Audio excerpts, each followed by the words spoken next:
Inaresto ang isang babae sa Cebu City dahil sa paglilibing niya sa kanyang bagong silang na anak. Inaalam ng mga otoridad kung buhay o patay na ba ang bata nang ito'y ilibing. Makibalita tayo kay Randy Gurion ng GMA Cebu, exclusive. Inaresto ang 29 anyos na babaeng ito sa San Fernando, Cebu.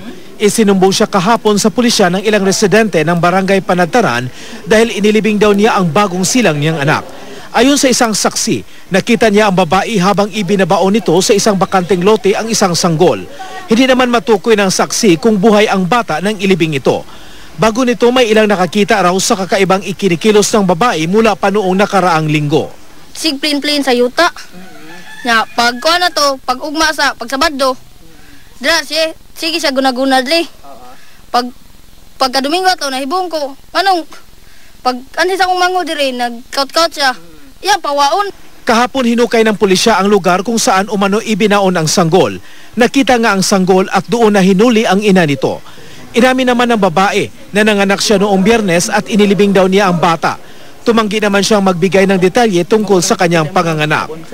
Ayon naman sa mga kaanak ng babae, hindi nila alam na buntis siya. Pero tinatanong naman daw nila ito dahil lumalaki ang kanyang tiyan. Duda nila, inilihim ng babae ang kanyang pagbubuntis sa di patiyak na dahilan.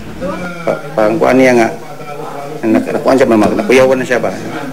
Iyan lang ko nung gibuhat kay magbuhat siya sa aking nauna. Nakatakdang ipasuri ang babae para malaman kung may problema siya sa pag-iisip.